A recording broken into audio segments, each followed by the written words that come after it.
회장님, 모시러 왔습니다. 6성급 호텔 귀빈실. 거대한 황금빛 샹들리에가 천장에서 영롱하게 빛나고 있었습니다. 그 아래 정장을 말끔하게 차려입은 호텔 임원 5명이 일제히 90도로 깊숙이 허리를 숙였습니다. 그들의 목소리는 긴장과 경외심으로 떨리고 있었죠. 회장님, 무슨 일이십니까? 즉시 처리하겠습니다. 그들이 향한 곳엔 믿기 힘든 광경이 펼쳐져 있었습니다. 낡은 회색 바람막이를 입은 60대 중반 남성이 서 있었거든요. 팔꿈치 부분은 색이 발해 있었고 지퍼도 조금 삐뚤어진 그 바람막이는 6성급 호텔 귀빈실과는 전혀 어울리지 않아 보였습니다. 하지만 그 남성의 눈빛은 달랐습니다. 차갑고 날카롭고 단호했죠. 그의 맞은편에선 온몸을 명품으로 치장한 50대 후반 여성이 얼굴이 새하얗게 질린 채 후들후들 떨고 있었습니다. 그녀의 손에 들린 에르메스 핸드백이 바닥에 떨어질 듯 흔들렸죠. 회장님이라니요? 아까 엘리베이터에서 그 노인네가 설마 여성의 목소리는 공포로 갈라져 나왔습니다. 입술은 파르르 떨렸고 눈빛엔 절망이 가득했습니다. 바람막이 차림의 남성 강진호는 입꼬리를 올리며 천천히 말했습니다. 당신이 원하던 격에 맞춰드리죠. 이 호텔 오늘부로 리모델링 들어가는 거 어때요? 땀 냄새 나는 사람들 못 들어오게 회원제로 바꾸고. 그 한마디에 상견례 자리는 순식간에 아수라장으로 변했습니다. 명품 옷을 입은 여성은 무릎을 꿇으며 울부짖었고 그 옆에 정장 차림 30대 남성은 입을 떡 벌린 채 얼어붙었습니다. 도대체 이곳에서 무슨 일이 벌어진 걸까요? 왜 6성급 호텔 임원들이 바람막이 입은 노인에게 고개를 숙이는 걸까요? 이 놀라운 이야기는 바로 그날 아침, 평범한 토요일 아침으로 거슬러 올라갑니다. 이 채널은 황혼님들이 보내주신 이야기로 구성됩니다. 구독과 좋아요 버튼을 눌러 더 많은 분들이 이 이야기를 들을 수 있게 해주세요. 콩류, 해조류는 장운동을 돕고 면역력을 높여주니 꾸준히 챙겨 드시는 것이 좋습니다. 유용한 생활 정보 한 줄이었습니다. 이어서 본격적인 이야기가 계속됩니다. 토요일 오전 9시 30분 서울 송파구 잠실동의 한 중형 아파트 23층 30평대 거실에 따뜻한 아침 햇살이 들어오고 있었습니다. 창밖으로는 한강이 보였습니다. 잔잔한 강물 위로 햇빛이 반짝이며 춤을 추고 있었죠. 주말 아침이라 강변엔 조깅하는 사람들, 자전거 타는 사람들이 여유롭게 움직이고 있었습니다. 거실 한쪽, 옷장 앞에 65세 남성 강진호가 서 있었습니다. 그의 손엔 낡은 회색 바람막이가 들려 있었죠. 팔꿈치 부분은 오랜 세월 때문에 색이 발해 있었고 지퍼도 조금 삐뚤어져 있었습니다. 하지만 강진호는 이 바람막이가 제일 편했습니다. 15년을 입은 옷이었거든요. 강진호는 바람막이를 들고 거울을 봤습니다. 거울 속 자신의 얼굴엔 세월의 흔적이 깊게 새겨져 있었습니다. 이마의 주름, 눈가의 잔주름, 백발. 하지만 눈빛만큼은 여전히 또렷하고 강했죠. 아빠. 주방에서 29세 여성 강서윤이 다림질한 정장을 들고 나왔습니다. 깔끔하게 다린 네이비색 정장이었죠. 다림질 자국이 선명하게 나 있었고 단추도 반짝반짝 닦여 있었습니다. 서윤의 얼굴엔 걱정이 가득했습니다. 눈썹은 팔자로 내려가 있었고 입술을 꾹 깨물고 있었죠. 정말 그 옷 입고 가실 거예요? 오늘 상견례인데. 서윤의 목소리에는 애원이 섞여 있었습니다. 그녀는 지난 한 달간 예비 시어머니 박명자와 통화하며 느낀 불안감 때문에 잠을 설쳤거든요. 강진호는 딸을 바라보며 부드럽게 웃었습니다. 주름진 얼굴 가득 온화함이 번졌죠. 괜찮아, 서윤아. 아빠는 평소처럼 편한 게 제일 좋단다. 네 예비시댁 분들도 이해해 주실 거야. 강진호는 바람막이를 입기 시작했습니다. 지퍼를 올리는 손놀림이 익숙했습니다. 서윤은 입술을 더 세게 깨물었습니다. 예비 시어머니 박명자가 전화 통화 때마다 은근히 집안 배경을 캐물었던 게 떠올랐거든요. 우리 집안은 대대로 법조계예요. 서윤이네 아버님은 어떤 일 하세요? 아버님은 어디 사세요? 강남이에요? 평소에 골프 치시나요? 우리 집안 사람들은 다 회원권 있는데 매번 그런 질문들이 쏟아졌고 서윤은 애매하게 대답할 수밖에 없었습니다. 아버지가 평소 검소하게 살고 신분을 드러내지 말라고 했으니까요. 어머님이 좀 까다로우신 분 같아요. 서윤이 조심스럽게 말했습니다.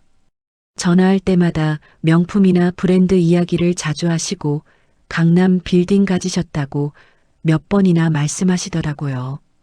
그리고 사람을 만날 때 겉모습을 되게 중요하게 생각하시는 것 같아요. 강진호는 청가방을 들며 여유롭게 대답했습니다. 사람은 옷으로 판단하는 게 아니야, 서윤아. 마음으로 보는 법이지. 네 아빠가 어떤 사람인지는 오늘 만나보면 알게 되실 거다. 서윤은 여전히 불안한 표정이었습니다. 예비 시어머니가 아버지의 소탈한 옷차림을 어떻게 받아들일지, 그게 진우와의 결혼에 어떤 영향을 미칠지 걱정됐거든요. 강진호는 딸의 어깨를 부드럽게 토닥이며 말했습니다. 서윤아, 아빠가 29년 동안 너한테 뭐라고 가르쳤니? 서윤은 잠시 생각하다가 대답했습니다. 사람의 가치는 겉모습이 아니라 마음에 있다고요. 맞아. 오늘 만날 분들이 그걸 아시는 분들이라면 아빠 옷차림 같은 건 신경 안 쓰실 거야. 만약 옷만 보신다면. 강진호는 잠시 말을 멈췄습니다. 그리고 딸의 눈을 똑바로 바라보며 물었습니다. 그런 분들이랑 가족되는 게 너한테 진짜 행복일까? 서윤은 대답하지 못했습니다. 아버지의 말이 맞았지만 진우를 진심으로 사랑했기에 오늘 상견례가 잘 되기를 간절히 바랐거든요. 진우는 서윤이 만난 남자 중 가장 멋있는 사람이었습니다. 변호사라는 직업, 세련된 외모, 예의 바른 태도. 서윤은 진우와 함께할 미래를 꿈꿨습니다. 강진호는 현관으로 향하며 낡은 청가방을 들었습니다. 그 가방도 10년은 된 것이었습니다. 천이 군데군데 해져 있었지만 강진호는 버리지 않고 계속 사용했죠. 자, 가자. 늦으면 안 되니까. 서윤은 한숨을 쉬며 아버지를 따라 나섰습니다. 오전 10시 10분. 강진호는 잠실역에서 2호선 지하철에 올라탔습니다. 토요일 오전이라 차량은 비교적 한산했습니다. 등산복 차림의 중년 부부들, 큰 쇼핑백을 든 젊은 여성들, 책가방을 맨 학생들이 띄엄띄엄 앉아 있었죠. 강진호는 창가 자리에 앉았습니다. 플라스틱 의자는 차가웠지만 익숙했습니다. 그는 지난 30년간 매일 이 지하철을 탔거든요. 창밖을 바라봤습니다. 지하철이 지상 구간으로 올라오자 한강 철교가 눈에 들어왔습니다. 잔잔한 강물 위로 햇빛이 반짝반짝 빛났고 유람선 한 척이 느리게 지나가고 있었죠.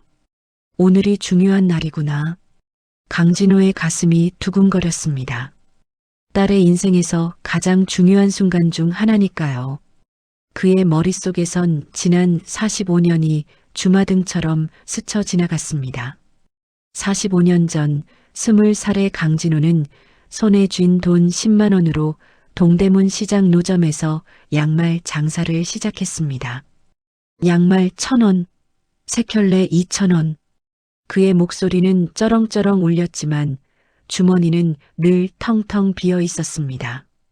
새벽 4시에 일어나 동대문 도매시장을 누비며 물건을 떼어왔고 아침 8시부터 밤 10시까지 노점에 서 있었습니다. 겨울엔 손이 얼어붙어 물건을 제대로 잡지도 못했고 여름엔 땀이 비 오듯 흘러내렸습니다. 밥은 1,000원짜리 김밥으로 때웠고 물은 공중화장실에서 받아 마셨죠. 어느 추운 12월 날이었습니다. 비싼 모피 코트를 입은 중년 여성이 노점 앞을 지나갔습니다. 그녀의 손엔 명품 핸드백이 들려 있었고 목엔 굵은 금목걸이가 반짝였습니다. 아줌마, 양말 하나만 사세요. 따뜻해요. 1,000원밖에 안 해요. 강진호가 웃으며 말을 걸었습니다. 여성은 강진호를 위아래로 훑어보더니 얼굴을 찌푸렸습니다. 거지가 물건을 팔아? 더러워. 저리 가. 그리고는 코를 막으며 빠르게 지나가 버렸습니다. 강진호는 그 자리에 얼어붙었습니다. 가슴이 무너져 내리는 것 같았죠. 눈물이 핑 돌았지만 참았습니다. 손님들 앞에서 울 수는 없었으니까요. 그날 밤 단칸방으로 돌아온 강진호는 이불을 뒤집어 쓰고 소리 죽여 울었습니다. 옆 노점에서 액세서리를 팔던 21살 김미숙이 문을 두드렸습니다. 오빠 괜찮아요? 미숙은 강진호의 어깨를 토닥이며 위로했습니다. 오빠, 그 사람이 잘못한 거예요. 오빠는 정직하게 일하잖아요. 그게 더 대단한 거예요. 사람을 돈이나 옷으로 판단하는 사람이 잘못된 거라고요. 강진호는 눈물을 닦으며 말했습니다. 고마워, 미숙아. 너는 언젠가 큰 사람이 될 거야. 그런데 저런 사람처럼은 절대 되지 않을 거야. 사람을 함부로 무시하는 그런 인간은 되지 않겠어. 그로부터 1년 후 강진호와 미숙은 결혼했습니다. 결혼식도 없었습니다. 주례도 없었죠. 그냥 구청에 가서 혼인신고만 했습니다. 축의금도 예물도 없었습니다. 단칸방에서 라면과 김치로 첫날 밤을 보냈죠. 하지만 행복했습니다. 강진호는 악착같이 일했습니다. 낮에는 노점, 밤에는 공장 야간 근무, 주말에는 택배 상하차 아르바이트. 일주일에 하루도 쉬지 않았습니다. 몸이 천근만근 무거웠지만 꿈이 있었기에 견딜 수 있었습니다. 3년을 모은 돈 500만 원으로 작은 도매상을 차렸습니다. 평당 10만 원짜리 허름한 창고였지만 강진호에겐 꿈의 시작이었죠. 강진호의 원칙은 단순했습니다. 정직하게 장사하자. 단일원도 속이지 말자. 불량품은 무조건 환불해주자. 손님을 가족처럼 대하자. 처음엔 힘들었습니다. 정직하게 장사하니 이익이 적었고 불량품 환불해주니 손해도 많았습니다. 다른 도매상들은 비웃었죠. 저렇게 하다간 망한다. 하지만 시간이 지나자 소문이 났습니다. 강진호네는 정직해. 물건도 좋고 가격도 정직해. 환불도 잘해줘. 소매상들이 몰려들기 시작했습니다. 3년 후 첫 매장을 열었습니다. 5년 후 지점이 10개로 늘었습니다. 10년 후 유통회사로 성장했습니다. 그리고 29년 전 만삭의 아내 미숙이 출산 중 대출혈로 세상을 떠났습니다. 여보, 우리 딸 잘 키워줘요. 돈보다 사람 됨됨이를 가르쳐 주세요. 겉모습이 아니라 마음을. 오빠, 사랑해요. 아내의 마지막 말이 강진호의 가슴에 비수처럼 박혔습니다. 그날 밤 강진호는 갓 태어난 딸을 안고 병원 복도에서 하염없이 울었습니다. 미숙아, 미안해. 니를 지키지 못해서. 하지만 약속할게. 우리 딸만큼은 네 말대로 키울게. 돈보다 사람 됨됨이를 가르칠게. 겉모습이 아니라 마음을 보는 사람으로 키울게. 그날 이후 강진호는 딸을 안고 맹세했습니다. 이 아이만큼은 돈 때문에 사람을 무시하는 어른으로 키우지 않겠어. 아내의 유언대로 사람 됨됨이를 가르치겠어. 강진호는 성공한 후에도 검소하게 살았습니다. 직원 식당에서 함께 밥을 먹고 지하철로 출퇴근하고 낡은 옷을 입었습니다. 딸 서윤에게도 부를 자랑하지 말라고 가르쳤습니다. 서윤아, 돈은 많이 벌어도 마음은 가난하게 살면 안 된다. 겸손하고 검소하게 살아야 해. 사람을 옷이나 재산으로 판단하지 말고 마음으로 봐야 해. 그게 진짜 사람이야. 서윤은 그렇게 자랐습니다. 지하철이 삼성역에 도착했습니다. 삼성역입니다. 내리실 문은 오른쪽입니다. 안내방송이 흘러나왔습니다. 강진호는 청가방을 들고 자리에서 일어났습니다. 과거의 기억들을 뒤로하고 현재로 돌아왔습니다. 오늘은 딸의 중요한 날. 좋은 인연이 되길 바라며 강진호는 지하철에서 내렸습니다. 오전 10시 45분. 강진호는 삼성역 지하 통로를 걸어 그랜드 팰리스 호텔로 향했습니다. 지하 통로는 깔끔했습니다. 대리석 바닥이 반짝였고 양쪽 벽면엔 명품 브랜드 광고들이 화려하게 붙어 있었죠. 샤넬, 루이비통, 구찌. 강진호는 그 광고들을 무심히 지나쳤습니다. 지상으로 올라오는 에스컬레이터를 탔습니다. 천천히 올라가는 동안 강진호는 심호흡을 했습니다. 긴장되지 않는다면 거짓말이었습니다. 딸의 인생이 걸린 자리니까요. 지상으로 올라오자 30층 높이의 웅장한 건물이 눈앞에 나타났습니다. 유리로 덮인 외벽은 햇빛을 받아 황금빛으로 반짝였죠. 건물 앞 광장엔 분수가 있었고 그 주변으로 잘 가꿔진 정원이 펼쳐져 있었습니다. 그랜드 팰리스 호텔. 이 호텔은 강진호가 15년 전에 인수한 것이었습니다. 당시 부도 위기에 처한 호텔을 인수해서 재건했죠. 지금은 서울에서 손꼽히는 6성급 호텔로 성장했습니다. 하지만 아무도 몰랐습니다. 호텔 직원들조차 회장 얼굴을 아는 사람은 극소수였습니다. 강진호는 일부러 그렇게 했습니다. 자신의 얼굴이 알려지면 불편하고 직원들도 부담스러워하니까요. 강진호는 회전문을 밀고 들어갔습니다. 로비는 그야말로 장관이었습니다. 대리석 바닥은 거울처럼 반짝였고 3층 높이의 아트리움 천장엔 거대한 크리스탈 샹들리에가 영롱하게 빛나고 있었습니다.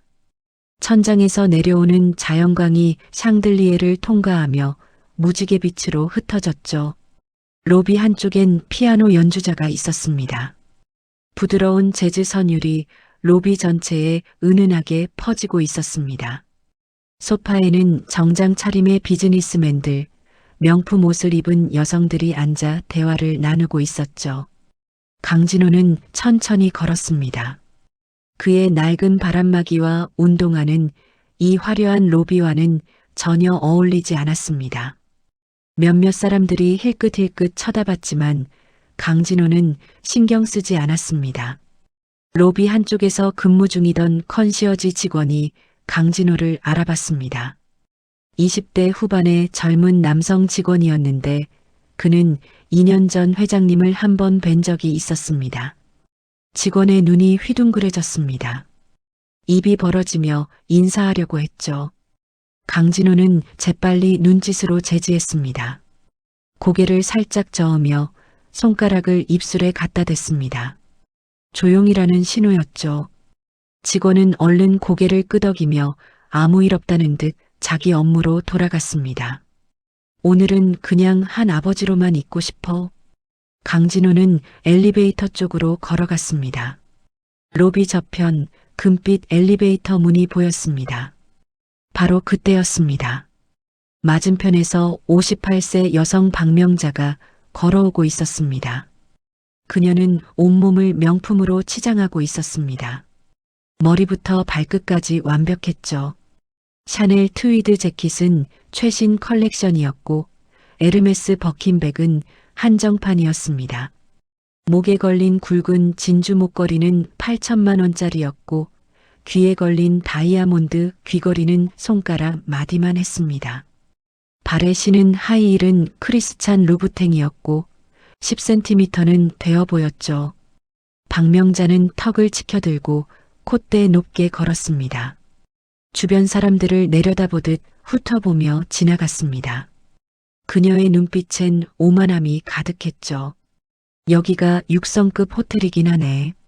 역시 우리 지방격에 맞는 곳이야. 박명자는 만족스러운 표정으로 로비를 둘러봤습니다. 샹들리에, 대리석, 바닥, 피아노 연주. 모든 게 마음에 들었습니다.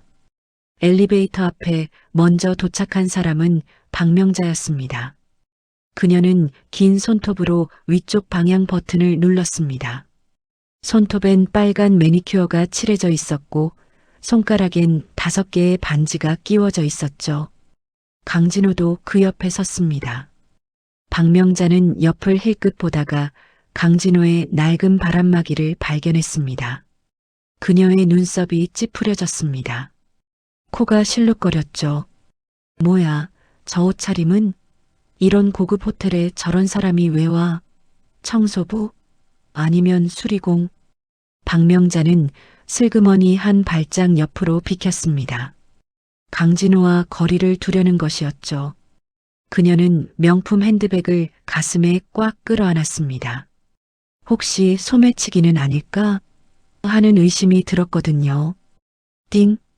엘리베이터가 도착했고 문이 열렸습니다. 반짝이는 금빛 내부, 거울로 된 벽면, 은은한 조명. 박명자가 먼저 들어갔습니다.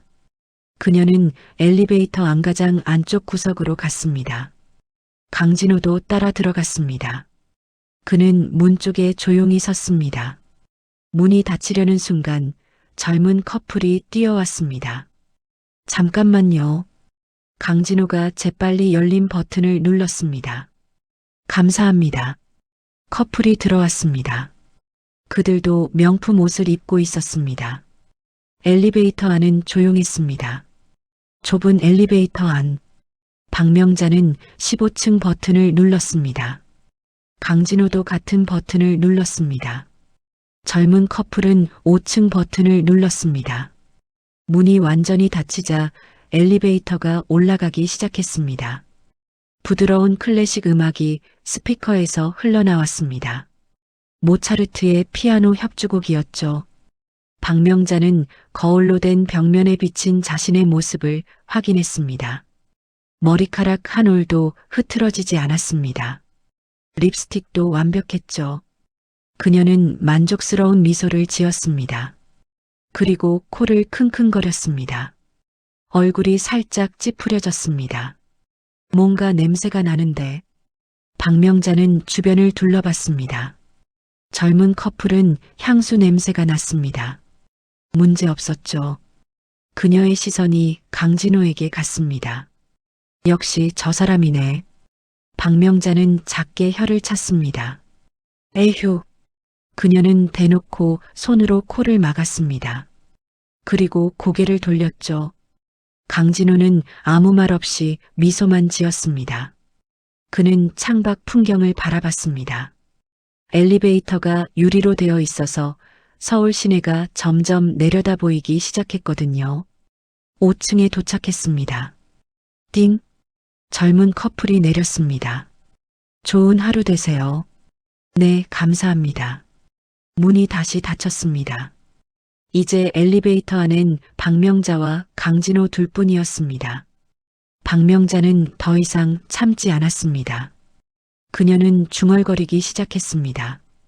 요즘은 호텔에 아무나 다 들어오나 봐.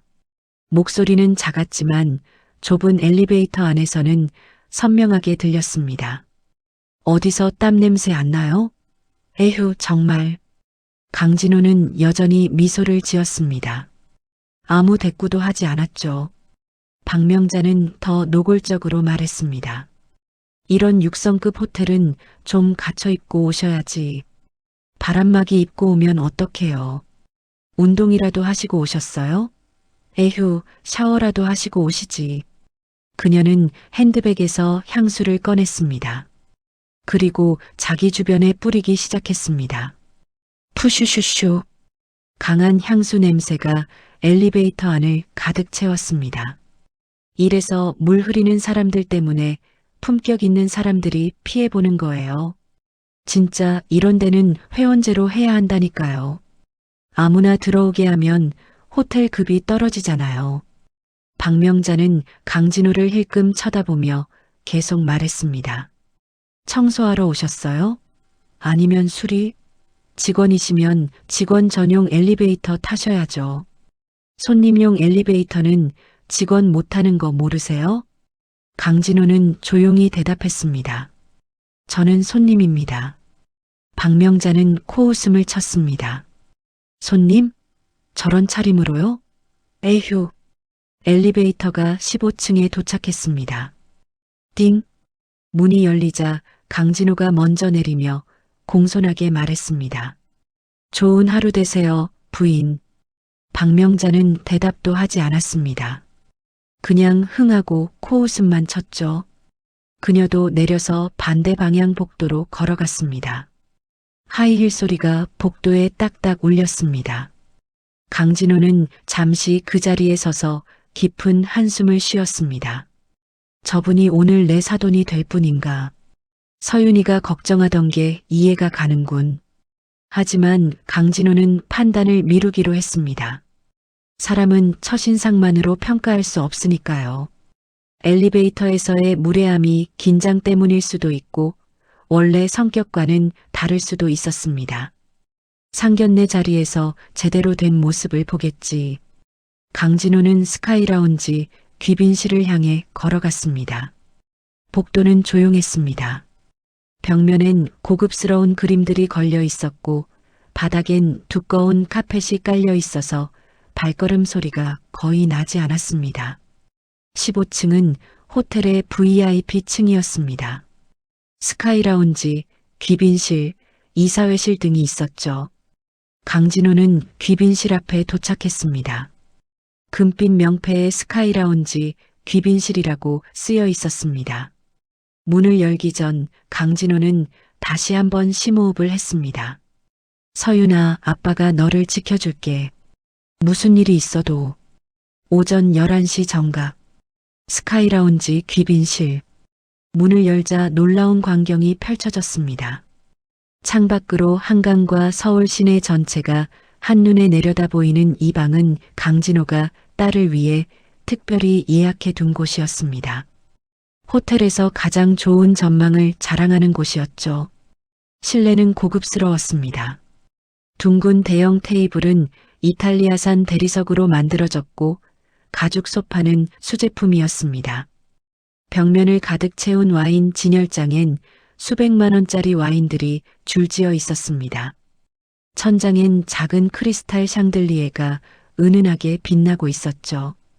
이미 도착해 있던 32 세 남성 이진우와 박명자가 소파에 앉아 있었습니다. 진우는 고급 네이비 정장을 입고 있었습니다. 맞춤 정장이었죠. 소매에 단추, 와이셔츠에 커프스 링크, 넥타이 핀, 모든 것이 완벽하게 조화를 이루고 있었습니다. 손목엔 8천만 원짜리 롤렉스 시계가 빛나고 있었죠. 박명자는 소파에 기대 앉아 있었습니다. 다리를 꼬고 명품 핸드백을 옆에 두고 있었습니다. 진우는 시계를 보며 말했습니다. 어머니, 벌써 11시인데 서윤이네 아버지는 좀 늦으시나 봐요. 박명자는 명품 선글라스를 벗으며 콧방귀를 뀌었습니다. 뭐 교사 집안이라더니 시간 관념도 없나 봐. 우리처럼 바쁜 사람들 기다리게 하고.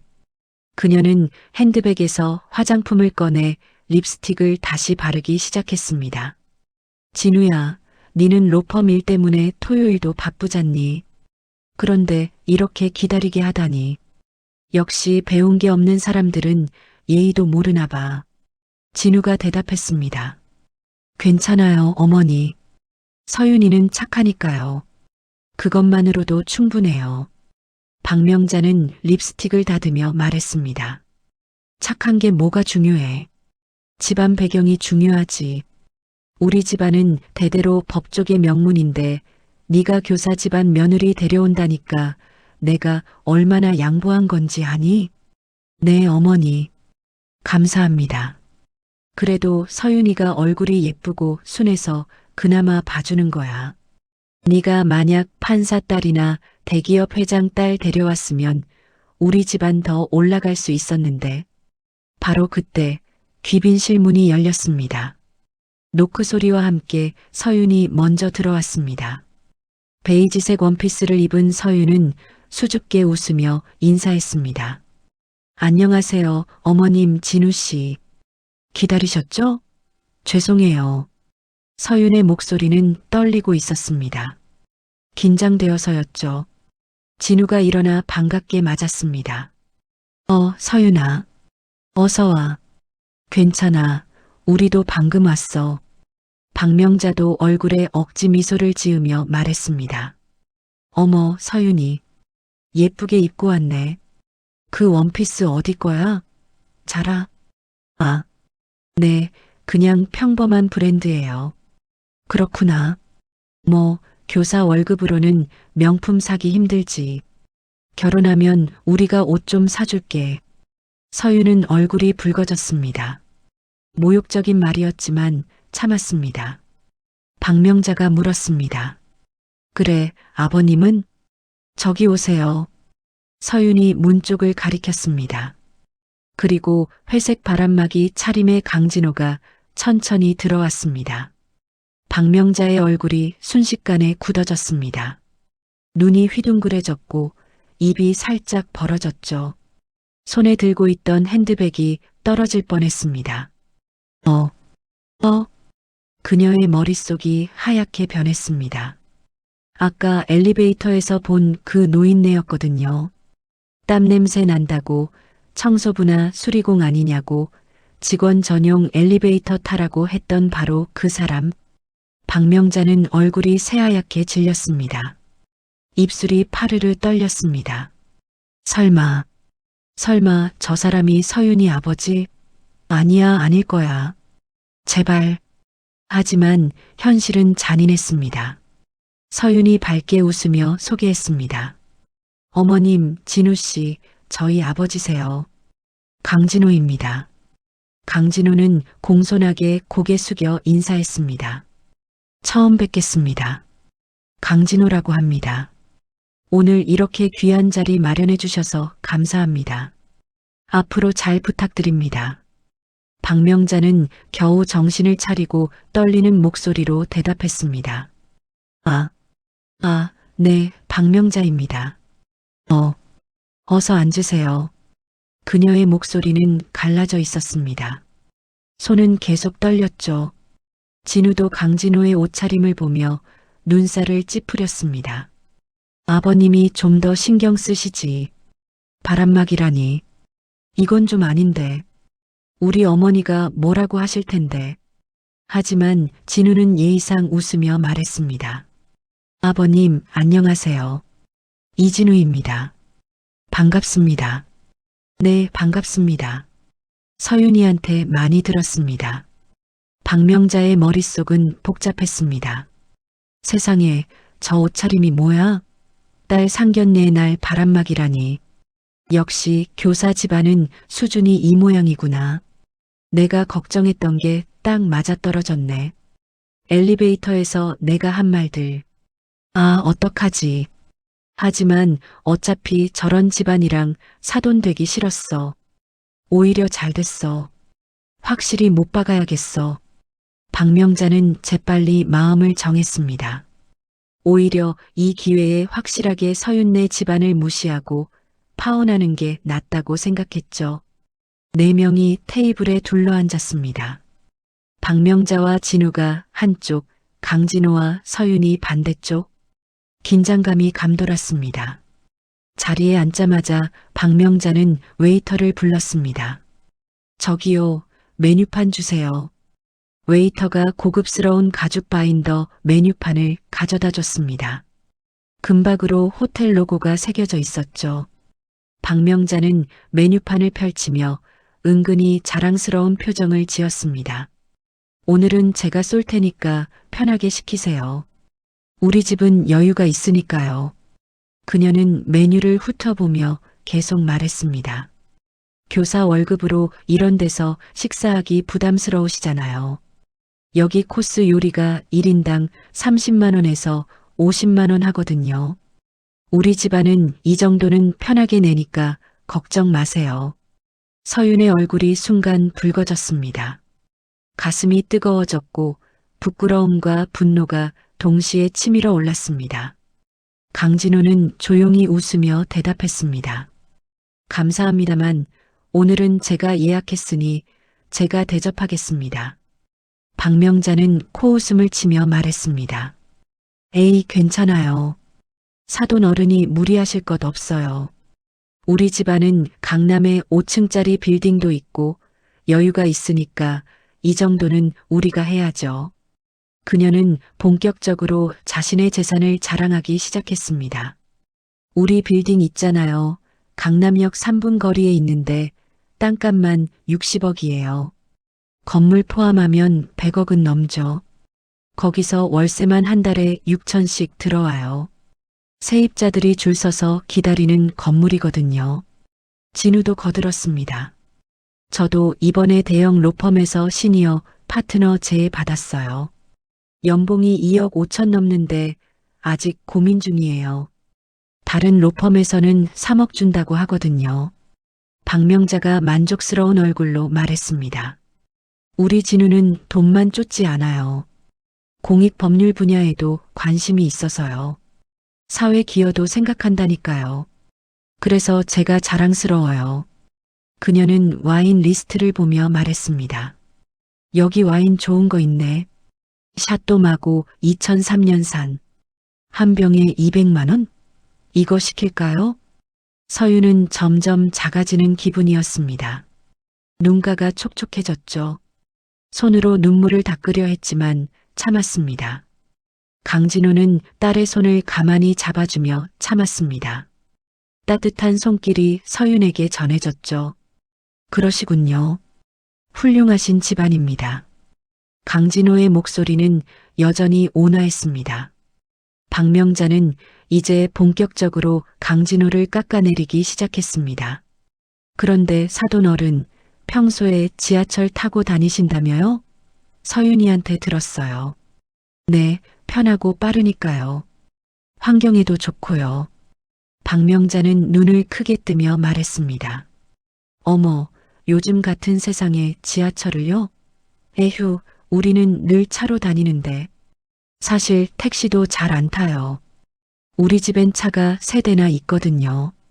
벤츠 S클래스, BMW 7 시리즈, 그리고 진우차는 테슬라 모델 X고요. 주차장 관리비만 한 달에 150씩 나가요. 서윤이 참다 못해 말했습니다. 어머님, 지하철 타는 게 뭐가 잘못인가요? 환경에도 좋고 시간도 정확하고. 박명자가 손을 저으며 끊었습니다. 아이고, 서윤아. 너는 아직 어려서 몰라. 격이라는 게 있어. 우리 집안 같은 데는 지하철 타는 게 어울리지 않아. 급이 맞아야 사돈을 하는 거지. 그녀는 강진호를 똑바로 바라보며 말했습니다. 사돈 어른, 솔직히 말씀드릴게요. 우리 집안은 대대로 법조계예요. 진우 할아버지도 대법관이셨고 아버지도 고등법원 판사셨어요. 삼촌도 변호사고 이모부도 검사예요. 우리 집안에서 법조인 아닌 사람이 없어요. 진우가 덧붙였습니다. 우리 집안 친척 모임 가면 다들 판사, 검사, 변호사예요. 그래서 서로 정보 교류도 많이 하고 인맥도 탄탄하죠. 박명자는 계속해서 말했습니다. 그런데 사돈 어른은 평생 지하철이나 타고 다니셨나 봐요? 서윤이가 교사라길래 봐줬더니 집안이 이 정도일 줄은 몰랐네요. 강진호는 여전히 미소를 잃지 않았습니다. 제가 부족한 점이 많습니다. 박명자는 더욱 기세등등해졌습니다. 부족한 게 아니라 뭐랄까 급이 다른 거죠. 사돈 어른 무슨 일 하세요? 여러 가지 일을 합니다. 여러 가지? 그러니까 이것저것 하신다는 거죠? 혹시 일용직이나 그런 거예요? 서윤이 견디다 못해 말했습니다. 어머님, 너무하세요. 우리 아버지는. 박명자가 차갑게 웃으며 끊었습니다. 서윤아, 너는 가만히 있어. 어른들끼리 얘기하는 거야. 그녀는 다시 강진호를 보며 말했습니다. 솔직히 우리 집안 급에 맞추려면 최소한 외제차라도 끌고 다니셔야죠. 명품 정장이라도 입으시고. 그래야 우리가 창피하지 않잖아요. 나중에 결혼하면 우리 친척들 만나야 하는데 사돈 어른이 저런 바람막이 입고 나타나시면 우리가 얼마나 창피한지 아세요? 진우도 거들었습니다. 아버님, 서윤이한테 물어봤는데 아버님 직업이나 재산에 대해 정확히 안 알려주시더라고요. 혹시 뭔가 숨기시는 거 있으세요? 강진호는 잠시 침묵했습니다. 그리고 조용히 대답했습니다. 숨기는 건 없습니다. 그냥 평범하게 살려고 노력할 뿐입니다. 박명자가 비웃었습니다. 평범하게? 에휴, 이래서 집안 배경이 중요한 거예요. 우리는 3대가 법조인인데 니네는 뭐야? 결혼하면 우리가 뒷바라지나 제대로 할 수 있을지 걱정되네요. 서윤이 눈물을 흘리며 벌떡 일어섰습니다. 그만하세요. 아버지, 우리 그냥 가요. 이런 사람들이랑 가족되고 싶지 않아요. 강진호의 눈앞에 과거가 생생하게 펼쳐졌습니다. 45년 전 20살의 강진호는 동대문 시장 골목 한 구석에서 양말을 팔고 있었습니다. 겨울이었습니다. 차가운 바람이 불어왔고 손은 얼어서 감각이 없었습니다. 하지만 강진호는 계속 소리쳤습니다. 양말 1,000원, 세 켤레 2,000원, 따뜻한 양말 사세요. 그의 목소리는 쩌렁쩌렁 울렸지만 사람들은 그냥 지나쳤습니다. 주머니엔 그날 번 돈 5,000원 뿐이었습니다. 점심은 편의점 삼각김밥 하나로 때웠습니다. 1,000원짜리. 물은 공중화장실에서 받아 마셨죠. 저녁 8시 손님들이 뜸해지자 강진호는 노점을 정리하기 시작했습니다. 바로 그때 비싼 모피 코트를 입은 중년 여성이 지나갔습니다. 그녀의 손엔 명품 쇼핑백이 여러 개 들려 있었고 목엔 굵은 금목걸이가 반짝였습니다. 강진호는 마지막 희망을 걸고 말을 걸었습니다. 아줌마, 양말 하나만 사세요. 정말 따뜻해요. 1,000원밖에 안 해요. 제발 하나만. 여성은 강진호를 위아래로 훑어봤습니다. 그녀의 눈빛엔 경멸이 가득했습니다. 거지가 물건을 팔아? 더럽게. 나한테 말 걸지 마. 저리 가.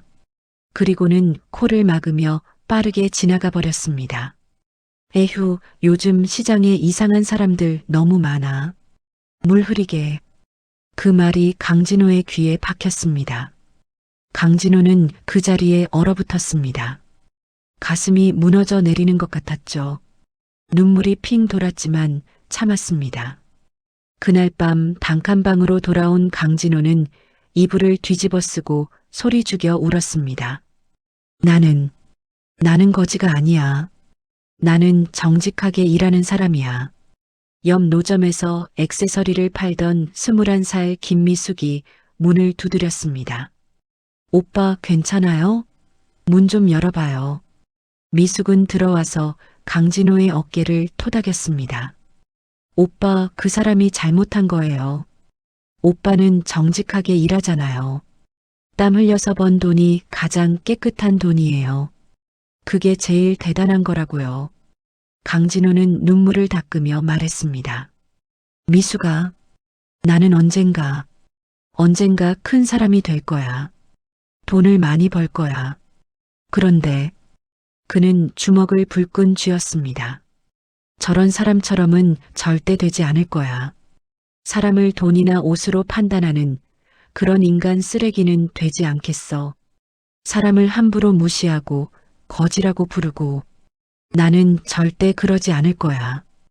미숙이 강진호의 손을 잡았습니다. 오빠는 그런 사람 안 될 거예요. 오빠는 마음이 따뜻한 사람이잖아요. 그로부터 1년 후 강진호와 미숙은 결혼했습니다. 구청 앞 작은 공원에서 혼인신고만 했습니다. 결혼식도 주례도 축의금도 없었습니다. 단칸방에서 라면과 김치로 첫날 밤을 보냈습니다. 하지만 행복했습니다. 서로 사랑했으니까요. 강진호는 미숙에게 약속했습니다. 미숙아, 나 꼭 성공할 거야. 우리 가게 낼 거고 회사 만들 거야. 그리고 너한테 좋은 집 사줄게. 좋은 옷도 사주고 맛있는 것도 많이 먹이고. 미숙이 웃으며 대답했습니다. 오빠, 그런 거 다 필요 없어요. 우리 그냥 이렇게 행복하게 살면 돼요. 돈 많이 벌어서 사람 무시하는 그런 사람 되지 말아요. 그냥 평범하게 행복하게 살아요. 알았어. 약속할게. 강진호는 악착같이 일했습니다. 새벽 4시에 일어나 동대문 도매시장을 누볐습니다. 낮에는 노점을 했고 밤에는 공장에서 야간 근무를 했습니다. 주말에는 택배 상하차 아르바이트를 했죠. 몸은 천근만근 무거웠습니다. 허리는 끊어질 듯 아팠고 손은 굳은 살투성이었습니다. 하지만 꿈이 있었기에 견딜 수 있었습니다. 3년을 모은 돈 500만 원으로 작은 도매상을 차렸습니다. 강진호의 원칙은 명확했습니다. 첫째, 정직하게 장사하자. 단일원도 속이지 말자. 둘째, 불량품은 무조건 환불해주자. 셋째, 손님을 가족처럼 대하자. 넷째, 직원을 존중하자. 다섯째, 겸손하게 살자. 처음엔 힘들었습니다. 정직하게 장사하니 이익이 적었고 불량품 환불해주니 손해도 많았습니다. 다른 도매상들은 비웃었습니다. 저 바보 같은 놈, 저렇게 하다간 망한다. 하지만 1년이 지나자 소문이 났습니다. 강진호네는 정직해. 물건도 좋고 가격도 정직해. 환불도 잘해줘. 직원들한테도 잘해. 소매상들이 몰려들기 시작했습니다. 3년 후 첫 매장을 열었습니다. 20평짜리 작은 가게였습니다. 5년 후 지점이 10개로 늘었습니다. 10년 후 유통회사로 성장했습니다. 15년 후 상장사가 되었습니다. 강진호는 성공했지만 변하지 않았습니다. 여전히 직원 식당에서 밥을 먹었고 지하철로 출퇴근했습니다. 낡은 옷을 입었고 검소하게 살았죠. 직원들에게도 존댓말을 썼고 청소하시는 분들께도 감사하다고 말했습니다. 그리고 29년 전 아내 미숙이 출산 중 대출혈로 세상을 떠났습니다. 여보, 우리 딸 잘 키워줘요. 돈보다 사람 됨됨이를 가르쳐 주세요. 겉모습이 아니라 마음을, 사람을 무시하지 않는 그런 사람으로. 오빠, 사랑해요. 아내의 마지막 말이 강진호의 가슴에 비수처럼 박혔습니다. 그날 이후 강진호는 갓 태어난 딸을 안고 맹세했습니다. 미수가, 약속할게. 우리 딸만큼은 네 말대로 키울게. 돈보다 사람 됨됨이를 가르칠게. 겉모습이 아니라 마음을 보는 사람으로 키울게. 사람을 무시하지 않는 사람으로 키울게. 강진호는 딸 서윤에게 늘 가르쳤습니다. 서윤아, 사람의 가치는 돈이나 옷이 아니야. 마음이야. 가난해도 마음이 따뜻한 사람이 진짜 부자고 돈이 많아도 마음이 가난한 사람이 진짜 거지야. 서윤아, 사람을 무시하지 마. 청소하시는 분, 경비 아저씨, 식당 아줌마. 모든 사람이 소중해. 존중해야 해. 서윤아, 겸손하게 살아야 해. 우리 집이 돈이 있어도 자랑하지 마. 검소하게 살아야 해. 서윤은 그렇게 자랐습니다. 서윤이 눈물을 흘리며 일어서 있었고 박명자는 차갑게 웃고 있었습니다. 박명자가 말했습니다. 가긴 어딜 가요? 우리가 준 예물 다 내놓고 가야죠. 서윤이 놀라서 물었습니다. 네, 예물이요? 박명자는 냉정하게 대답했습니다. 우리가 약혼할 때 준 다이아 반지, 진주 목걸이, 그리고 현금 500만 원. 다 내놔요. 그거 시가로 따지면 2천만 원은 되거든요. 진우가 거들었습니다. 서윤아, 미안하지만 어머니 말씀이 맞아. 우리가 준 건 다 돌려받아야지. 서윤은 믿을 수 없다는 표정으로 진우를 바라봤습니다. 진우 씨, 당신도 그렇게 생각해요?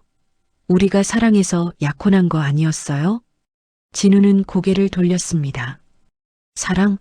서윤아, 현실을 봐. 우리 집안이랑 너희 집안이랑 급이 너무 차이나. 나도 처음엔 네가 좋았어. 근데 오늘 너희 아버지 보니까 솔직히 실망이야. 서윤의 눈에서 눈물이 주르륵 흘러내렸습니다. 박명자는 더욱 잔인하게 말했습니다. 그리고 네 딸이 우리 아들 인생 망친 거에 대한 보상금도 내야 해요. 강진호가 조용히 물었습니다. 보상금이요? 당연하죠. 우리 진우가 당신 딸 만나느라 더 좋은 집안 며느리감 놓친 거 있잖아요. 판사 딸, 대기업 회장 딸들이 우리 진우 만나고 싶어 했는데 당신 딸 때문에 다 거절했어요. 박명자는 손가락으로 테이블을 톡톡 치며 말했습니다. 위자료 3천만 원. 현금으로 일주일 안에 내세요. 안 그러면 법적으로 대응할 거예요. 우리 집안이 법조계라는 거 알죠? 변호사 수임료 안 들고도 소송 걸 수 있어요. 진우가 팔짱을 끼며 말했습니다. 아버님, 솔직히 말씀드릴게요. 저는 처음부터 서윤이가 우리 집안 급에 맞지 않는다고 생각했어요. 그래도 얼굴이 예쁘고 순해서 일단 사귀어 본 거예요. 서윤이 울먹이며 말했습니다. 그게 무슨 소리예요? 오빠가 저한테 사랑한다고 했잖아요. 결혼하자고 했잖아요. 진우는 차갑게 웃었습니다. 그건 네가 순진해서 믿은 거지. 나는 진심이 아니었어. 솔직히 우리 어머니도 반대하셨거든. 그냥 잠깐 사귀어 보는 거라고 했지. 진짜 결혼할 생각은 없었어. 서윤은 절망에 빠졌습니다. 다리가 풀려서 주저앉을 뻔했지만 강진호가 딸을 부축했습니다. 박명자는 계속해서 공격했습니다. 솔직히 말할게요. 우리 진우가 왜 당신 딸을 선택했는지 아세요? 교사라서 순진하고 집안이 가난해서 우리 말 잘 들을 줄 알았거든요. 시집살이도 시킬 수 있을 것 같았고요. 그녀는 손톱을 보며 무심하게 말했습니다. 그런데 아버님까지 이 모양이면 나중에 우리 집안 망신만 시킬 거 아니에요. 당신 딸이 우리 집 명절 때 친척들 만나면 어떡하려고 그래요? 지하철 타고 다니는 사돈이라고 소문나면 우리가 얼마나 창피한지 아세요? 진우가 덧붙였습니다.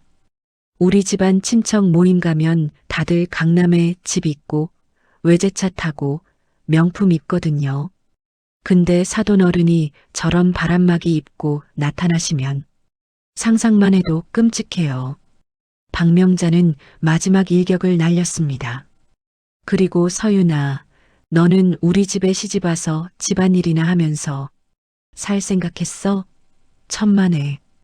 우리 며느리는 우리 집안 격에 맞게 골프도 쳐야 하고 명품도 입어야 하고 사교 모임도 나가야 해. 네가 그걸 할 수 있어? 교사 월급 200만 원 받으면서 서윤이 떨리는 목소리로 말했습니다. 저는 진우 씨를 진심으로 사랑했어요. 돈이나 집안 배경 때문이 아니라 진심으로. 박명자가 비웃었습니다. 진심? 사랑? 에휴, 세상 물정 모르는 소리. 결혼은 사랑으로 하는 게 아니야.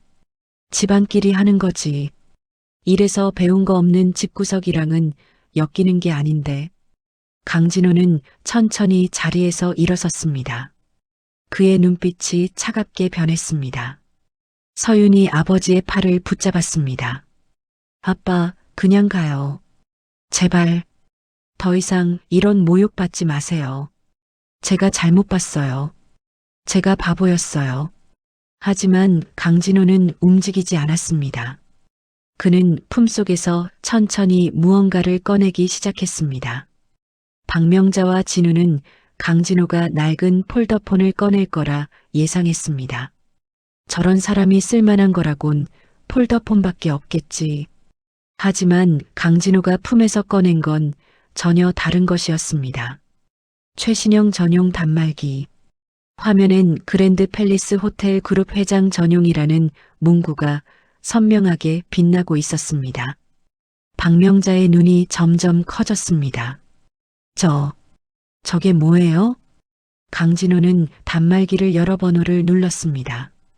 짧은 신호음 후 상대방이 받았습니다. 회장님, 무슨 일이십니까? 총지배인 나다. 네, 회장님, 말씀하십시오. 강진호는 차갑게 말했습니다. 15층 스카이라운지 귀빈실이다. 지금 당장 임원진 전원 데리고 올라와. 1분 안에. 네, 즉시 올라가겠습니다. 전화를 끊자 귀빈실 안은 정적에 휩싸였습니다. 박명자와 진우가 어리둥절한 표정으로 강진호를 바라봤습니다. 박명자가 떨리는 목소리로 물었습니다. 뭐 하시는 거예요? 장난치시는 거예요? 그게 무슨... 강진호는 차갑게 웃으며 대답했습니다. 장난이 아닙니다. 잠시만 기다려보세요. 곧 알게 되실 겁니다. 진우가 불안한 표정으로 어머니를 쳐다봤습니다. 어머니, 저 사람이 뭐라고 전화한 거예요? 모르겠어. 회장이라고 했나? 무슨 회장? 설마. 정확히 50초 후 귀빈실 문이 벌컥 열리며 정장 차림의 남성 5명이 숨을 헐떡이며 들어왔습니다. 호텔 총지배인, 부지배인, 그리고 임원 3명. 그들은 강진호를 보자마자 일제히 90도로 깊숙이 허리를 숙였습니다. 회장님, 급히 모시러 왔습니다. 회장님, 무슨 일이십니까? 말씀만 하십시오. 회장님, 불편하신 점이 있으셨습니까? 박명자의 얼굴이 새하얗게 질렸습니다. 입이 떡 벌어지고 손에 들고 있던 명품 핸드백이 바닥에 떨어졌습니다. 회장님? 진우도 의자에서 벌떡 일어나며 입을 벌렸습니다. 얼굴이 흙빛으로 변했죠. 서윤조차 놀라서 아버지를 바라봤습니다. 아빠가 이 호텔 회장님? 강진호는 차갑게 웃으며 임원들에게 말했습니다. 여러분, 이분들이 오늘 제 딸 상견례 상대방이십니다. 그는 박명자를 가리켰습니다. 그런데 재미있는 이야기를 들었습니다. 이 호텔에 땀 냄새 나는 사람이 들어와서 물을 흐린다고요. 격이 안 맞는 사람이 드나든다고요. 회원제로 해야 한다고요. 총지배인이 당황하며 물었습니다. 회장님, 무슨 말씀이십니까? 강진호는 계속해서 말했습니다. 아까 이분께서 엘리베이터에서 저한테 하신 말씀입니다. 요즘 호텔에 아무나 다 들어온다고, 어디서 땀 냄새 난다고, 청소부나 수리공이냐고, 직원 전용 엘리베이터 타라고 하셨죠. 박명자가 덜덜 떨며 말했습니다. 아니, 제가 잘못 봤어요. 오해가... 강진호는 손을 들어 제지했습니다. 오해가 아닙니다. 제가 정확히 들었습니다. 그리고 여기 상견례 자리에서도 재미있는 말씀을 많이 하셨죠. 그는 천천히 말했습니다. 지하철 타는 사람은 급이 낮다고 하셨습니다. 바람막이 입고 오면 창피하다고 하셨습니다. 집안이 가난하면 며느리 삼기 싫다고 하셨습니다. 부지배인이 놀라서 물었습니다. 회장님께 그런 말씀을 하셨습니까? 박명자는 대답하지 못했습니다. 온몸이 떨렸고 식은땀이 등을 타고 흘러내렸습니다. 강진호는 천천히 입을 열었습니다. 당신들이 좋아하는 격에 맞춰드리죠. 그는 총지배인을 향해 명령했습니다. 박명자 씨가 강남역 근처에서 운영하는 5층짜리 상가 건물 있죠? 주소 확인해 보세요. 총지배인이 즉시 태블릿을 꺼내 검색했습니다. 네, 회장님. 강남구 역삼동 623의 5, 지상 5층 건물입니다. 그 건물에 우리 그룹 유통망 입점 매장이 몇 개나 있습니까? 확인하겠습니다. 1층에 우리 계열사 편의점, 2층에 우리 베이커리 매장, 3층에 우리 의류 매장. 총 3곳입니다. 강진호는 고개를 끄덕였습니다. 오늘 오후 5시까지 전부 계약 해지 통보하세요. 그리고 새 매장 물색하고요. 네, 회장님. 즉시 처리하겠습니다. 박명자가 무릎을 꿇었습니다. 회장님, 안 돼요. 제발 용서해 주세요. 제가 잘못했어요. 정말 몰라 뵀습니다. 그녀의 목소리는 울음으로 갈라졌습니다. 명품으로 치장한 몸이 바닥에 무릎 꿇고 두 손을 모으고 빌었습니다. 회장님, 그 매장들이 월 매출의 60%예요. 나가면 저희 건물 망해요. 제발 한 번만 용서해 주세요. 강진호는 그녀를 내려다보며 차갑게 말했습니다. 용서요? 당신은 사람을 옷으로 판단했습니다. 지하철 타는 사람은 급이 낮다고 했죠. 그는 임원들을 향해 물었습니다. 여러분, 우리 그룹 직원이 몇 명입니까? 32,000명입니다, 회장님.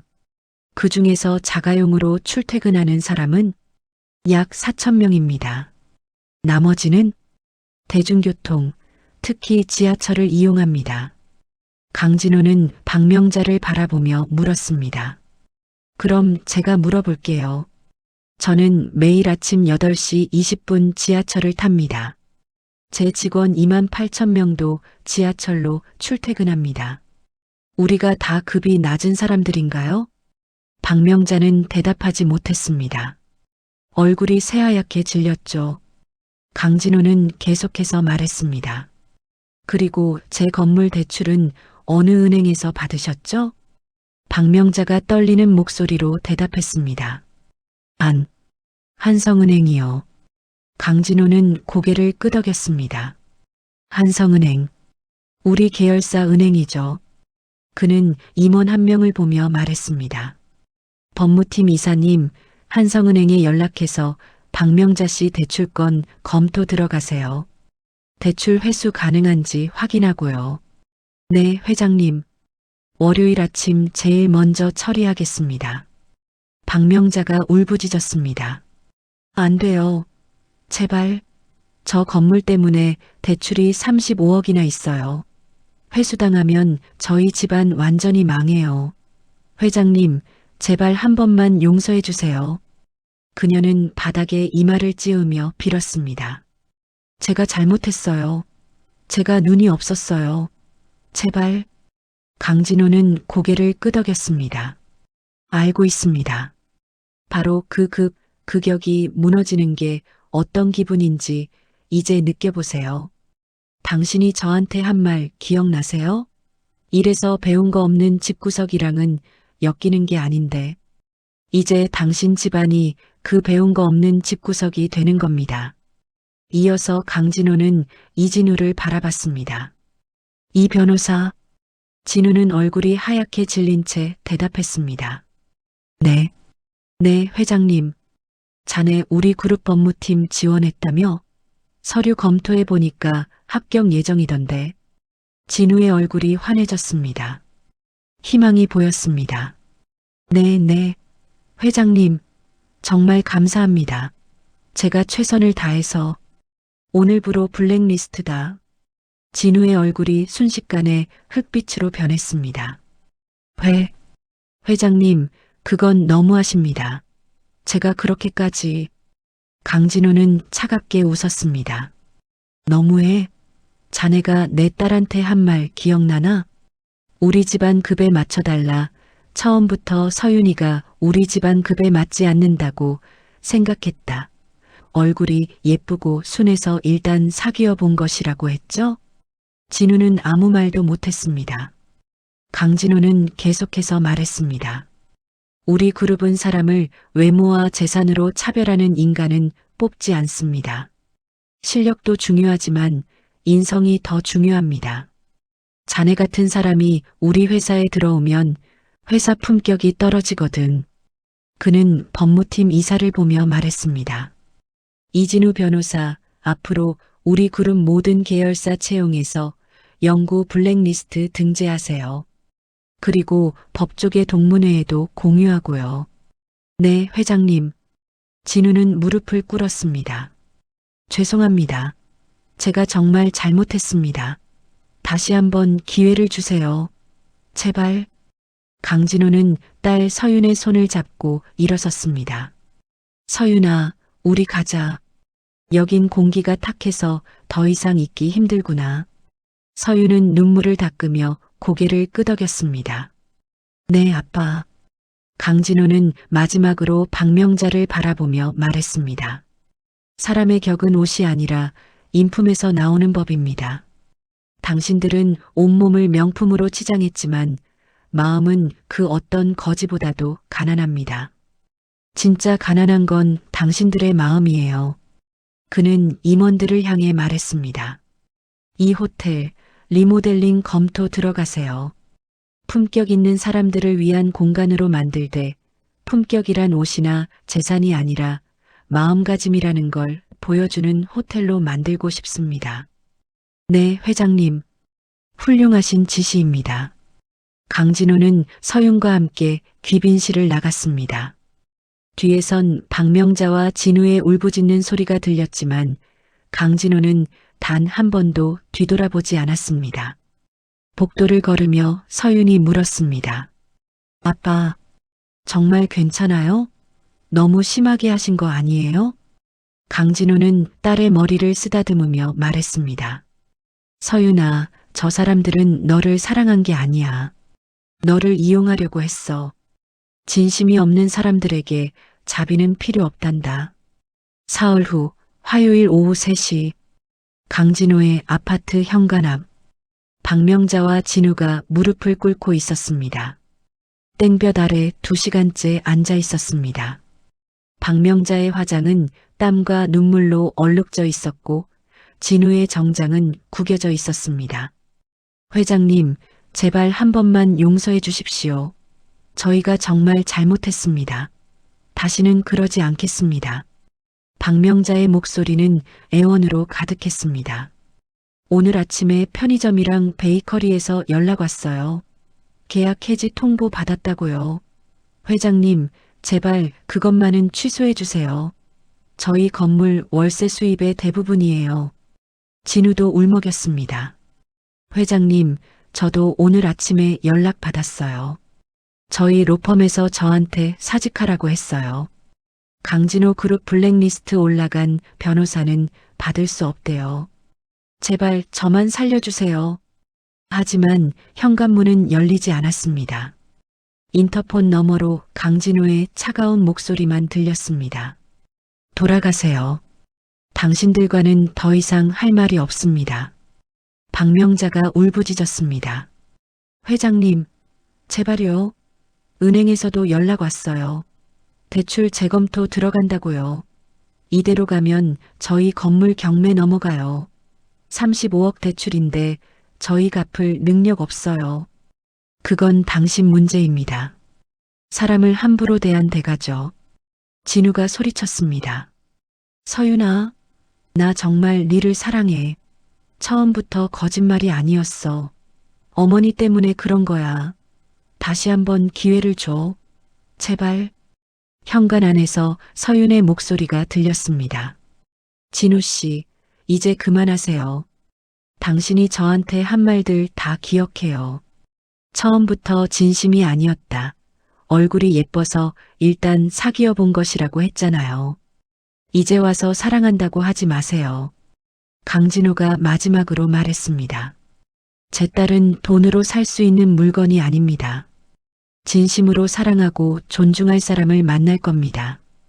당신들 같은 사람이 아니라. 회장님, 제발 다시는 제 딸 앞에 나타나지 마세요. 경비실에 연락해서 출입 금지 조치 취하겠습니다. 경찰 부르기 전에 떠나세요. 박명자와 진우는 결국 고개를 떨구고 비틀거리며 자리를 떠났습니다. 엘리베이터를 타며 박명자가 중얼거렸습니다. 이게 다 너 때문이야. 네가 제대로 된 집안 며느리 데려왔어야지. 진우는 대답하지 않았습니다. 그는 자신의 인생이 무너진 것을 실감하고 있었습니다. 일주일 후 토요일 오후 1시 30분 강진호와 서윤은 다시 지하철 2호선에 올라탔습니다. 주말 오후라 지하철은 사람들로 붐볐습니다. 쇼핑하러 가는 가족들, 데이트하는 연인들, 친구들끼리 놀러 가는 사람들. 강진호와 서윤은 나란히 서서 손잡이를 잡았습니다. 아빠, 정말 괜찮아요. 제가 사람 보는 눈이 없었어요.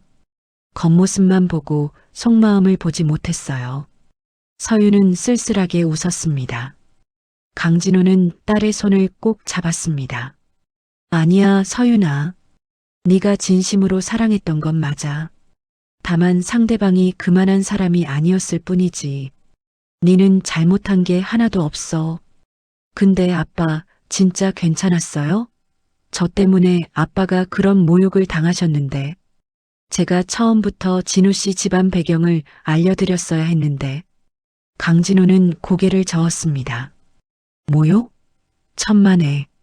나는 오히려 고마웠어. 네. 강진호는 미소 지으며 설명했습니다. 덕분에 결혼 전에 그 사람들 본 모습을 알았잖아. 만약 결혼하고 나서 알았으면 네가 얼마나 힘들었겠어. 일찍 알게 된 게 얼마나 다행인지 몰라. 이게 다 복이야, 복. 서윤은 아버지 어깨에 머리를 기댔습니다. 아빠 사랑해요. 아빠가 세상에서 제일 멋있어요.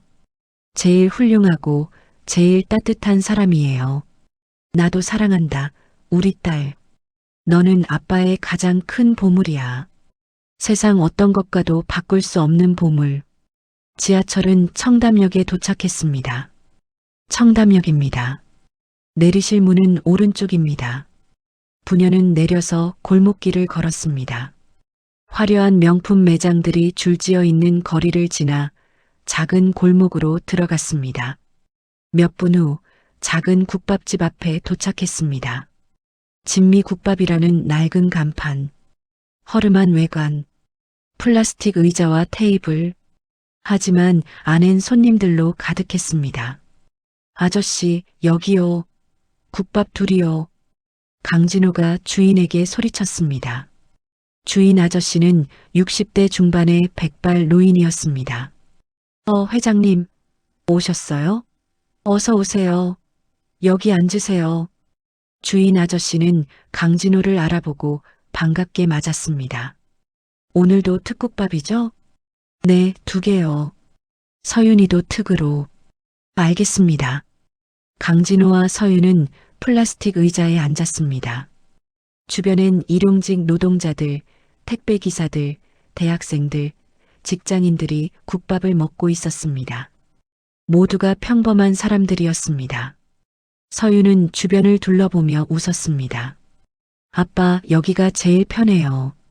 여기가 진짜 우리 자리 같아요. 그래, 나도 그래. 화려한 호텔보다 이런 곳이 훨씬 좋아. 뜨거운 국밥이 나왔습니다. 김이 모락모락 올라오는 국밥, 깍두기, 부추, 청양고추. 강진호와 서윤은 함께 숟가락을 들었습니다. 잘 먹겠습니다. 첫 숟가락을 뜨는 순간 따뜻한 국물이 입안 가득 퍼졌습니다. 아, 맛있다. 서윤이 웃으며 말했습니다. 그치? 이 맛이야. 강진호도 행복하게 웃었습니다. 밥을 먹으며 강진호가 말했습니다. 서윤아, 사람은 말이야, 겉모습으로 판단하면 안 돼.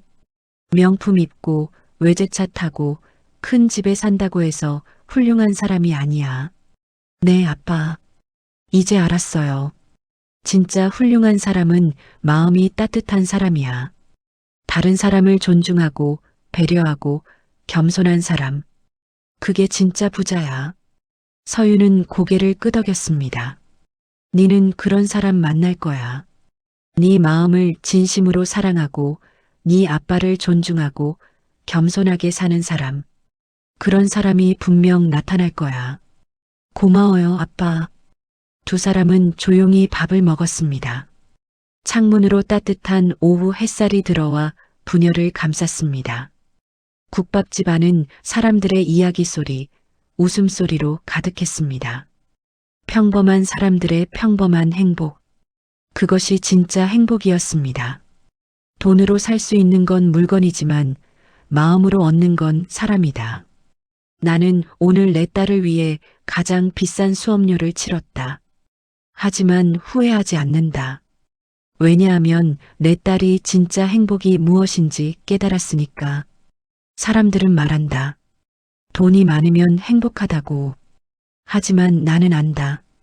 진짜 행복은 돈이 아니라 사람이라는 것을.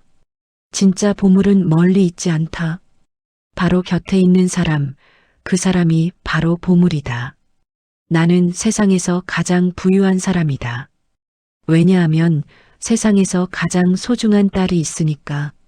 국밥을 다 먹은 강진호와 서유는 함께 일어났습니다. 아저씨, 잘 먹었습니다. 또 오세요, 회장님. 부녀는 국밥집을 나와 다시 골목길을 걸었습니다. 손을 꼭 잡고 함께 웃으며 걷는 모습. 그 모습 위로 따뜻한 햇살이 내려앉았습니다. 이번 황혼 사연 어떻게 들으셨나요? 자신을 무시한 사돈에게 한 방을 선물한 사연이 시원하지 않았나요?